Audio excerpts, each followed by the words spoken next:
আমাৰ বকতগাঁও জিলা পৰিষদৰ 5টা পঞ্চায়তে সোমাইছে। এইবিলাক অঞ্চলত এটা 4th গ্ৰেড চাকৰি দিয়া ৰেকৰ্ড আছে নেকি? এইবিলাক অঞ্চলত কোনো ডেভেলপমেণ্ট কৰাৰ ৰেকৰ্ড আছে নেকি? মই MLA থাকোঁতে মই হেৰিটো আনিছিলোঁ, ৰাইজৰ পিটিশ্যনত ৰিকমেণ্ড কৰি দিছিলোঁ, ফায়াৰ ব্ৰিগেডটো ৰূপহীত আনিছিলোঁ, সেইটো সি কাটি লৈ গৈছে গৈ আমবাগানত। মই ইয়াতে যিমান স্কিম আনিছিলোঁ তাত ৰকিবুলৰ কোনো অৱদান আছে নেকি? যদি মই 22টা ব্ৰিজ আনিছিলোঁ, এই হস্পিটেলখন আনিছিলোঁ, আজিৰ মুখ্যমন্ত্ৰী তেতিয়া স্বাস্থ্যমন্ত্ৰী, তেখেতৰ কাৰণে তেখেতে আধাৰশিলা স্থাপন কৰিছিল, কিন্তু ৰকিবুলে তাতেও বাধা দিছিলে যে ৰূপহীত মানে মডেল হস্পিটেল হ'ব নালাগে। আজি ৰূপহী অঞ্চলৰ মানুহৰ কিমান অসুবিধা হৈছে। আজি মই MLA হ'ব পৰা নাই, পিছত সেইটো বেলেগ কথা, কিন্তু সিদিনা মই ৰূপহী হস্পিটেলত গৈ যিটো দেখিছোঁ, মই এজন পেচেণ্ট হিচাপে গৈছিলোঁ, মানুহৰ যিটো সুবিধা হৈছে, তেতিয়া যদি এই মডেল হস্পিটেলটো মই আনিব নোৱাৰিলেহেঁতেন, হেমন্ত বিশ্ব শৰ্মা আধাৰশিলা স্থাপন নকৰেহেঁতেন, ৰকিটো পিছে পিছে আহিছে, সিওতো আধাৰশিলা স্থাপন কৰিছে। সেইদিনা হেমন্ত বিশ্ব শৰ্মা প্ৰথম সেইদিনাই মোৰ ঘৰলৈ আহিছিল, মোৰ ঘৰখনো চাই গৈছিল, আৰু মানে আপোনাৰ সেই আধাৰশিলাটো স্থাপন কৰিছিল, তাতে মোৰ নামো আছিল। কিন্তু এই হস্পিটেলৰ ঠিকাদাৰ কোন আছিল? মই যে ইমান PWD ৰাস্তা আছো, মই এটা ঠিকাদাৰৰ পৰা 1 পইচা কালেকশ্যন কৰিছিলোঁ নেকি? মই যে হস্পিটেল হৈছে, ইমান কোটি টকা খৰচ কৰিছে, মই সিহঁতৰ পৰা 1 পইচা কমিশ্যন খাইছোঁ নেকি? মই প্ৰত্যাহ্বান জনাব পাৰিম। মই যিমান ব্ৰিজ আনিছিলোঁ ৰূপহী সমষ্টিত, ইয়াত তৰুণ গগৈৰ অৱদান আছে, আৰু ইয়াত আমাৰ অৱদান আছে, আমাৰ আজিৰ মুখ্যমন্ত্ৰী হেমন্ত বিশ্ব শৰ্মা, আৰু এজন বিধায়কৰ অৱদান আছে, মই সদায় ক'ম, সেইটো হ'ল আপোনাৰ শিলচৰৰ অজিত সিং। এখেতসকলৰ অৱদানতে মই ইয়াতে ডেভেলপমেণ্ট কৰিছোঁ। ইয়াত চাকৰি মই MPW 10টা দিছোঁ, এতিয়াতো এই হেল্থ মিনিষ্টাৰৰ জৰিয়তে দিয়া হৈছিল। গতিকে ককা দেউতা আৰু নাতিৰ ৰাজনীতি এইবাৰ ককা দেউতা নাতি পুতিৰ ৰাজনীতি ভাঙিবৰ কাৰণে ৰেডি হওক।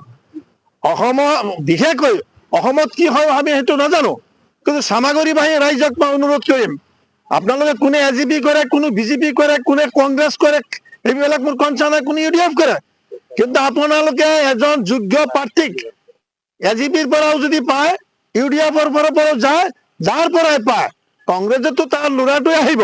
আপোনালোক ঐক্যবদ্ধ হওক।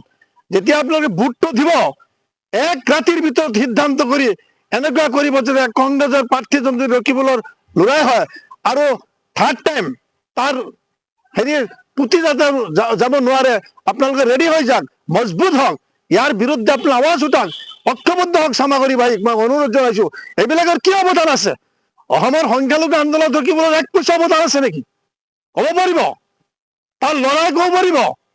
কংগ্ৰেছ কৰি কংগ্ৰেছৰ নামত সংখ্যালঘু এলেকাত আৰু যাকে ভোট দিয়ে, মই এইটো পৰিষ্কাৰভাৱে ক'ম, চামাগুৰি সমষ্টি হওক, ডিঙত হওক, লাহৰিঘাটত হওক, আমাৰ যিমান মুছলিম সমষ্টি আছে, আপোনালোকে মিয়া মুছলমানৰ ভোট মিয়া মুছলমানক মাৰিবলৈ চেষ্টা কৰক, মিয়া মুছলমানৰ ভোট মিয়া মুছলমানক মাৰিবলৈ চেষ্টা কৰক। সি AGPৰ কেণ্ডিডেট হওক, সি আপোনাৰ হেৰিৰ কেণ্ডিডেট হওক, UDFৰ কেণ্ডিডেট হওক, এই ক্ষেত্ৰত আপোনালোকে সজাগ হওক আৰু ঐক্যবদ্ধ হওক। মইতো আছোৱেই, মোৰ দলবল নাথাকিলে মই খেলিমেই। মইতো সিদ্ধান্ত লৈছোঁ, চামাগুৰি সমষ্টিৰ প্ৰত্যেকটো গলিয়ে 25খন গাঁও পঞ্চায়তৰ প্ৰত্যেকটো ৱাৰ্ডে মই যোৱা আৰম্ভ কৰিছোঁ। আৰু মই ৰাইজক অনুৰোধ কৰিম, যিজন এনেকুৱা উপযুক্ত মানুহক পঠাব আপোনালোকে, বিধানসভাত যোৱাৰ পিছত যাতে আমাৰ প্ৰসংগলৈ, মুছলমানৰ প্ৰসংগলৈ কোনো কথা উঠিলে চকু ৰাখি যাতে জবাব দিব পাৰে, তাৰ প্ৰতি উত্তৰ দিব পাৰে, যিকোনো লেংগুৱেজতে দিব পাৰে।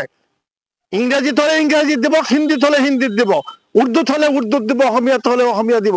গতিকে সদয় হওক।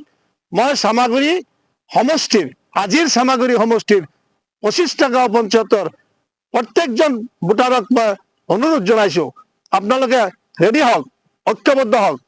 এই পৰিয়াল যাতে ইয়াৰ পৰা মানে উৎখাত কৰি দিয়া হয়, ককা দেউতা আৰু নাতিৰ পৰিয়ালটো, ককা দেউতাৰ নাতিৰ পৰিয়ালটো উৎখাত কৰাৰ কাৰণে আপোনাৰ ৰেডি হওক। আপোনালোকে যিসকলে কংগ্ৰেছ কৰি আছে সেইসকলেও ৰেডি হওক, যিসকলে AGP কৰি আছে মুছলমান সিহঁতেও ৰেডি হওক, BJP কৰি আছে ৰেডি হওক, UDF কৰি আছে UDFৰ মানুহখিনি ঐক্যবদ্ধ হওক। আৰু এনেকুৱা এটা প্ৰতিনিধি পঠাব বিধানসভাত আপোনালোকে অহা দিনত, যাতে সি এলাৰ্ট সজাগ হ'ব পাৰে আৰু সকলো ক্ষেত্ৰত মাত মাতিব পৰা কেপাচিটি তাৰ থাকে। তেনেকুৱা এটা যাকে পায় আপোনালোকে তাকেই ভোট দিব বুলি মই অনুৰোধ জনাইছোঁ। ঠিক আছে।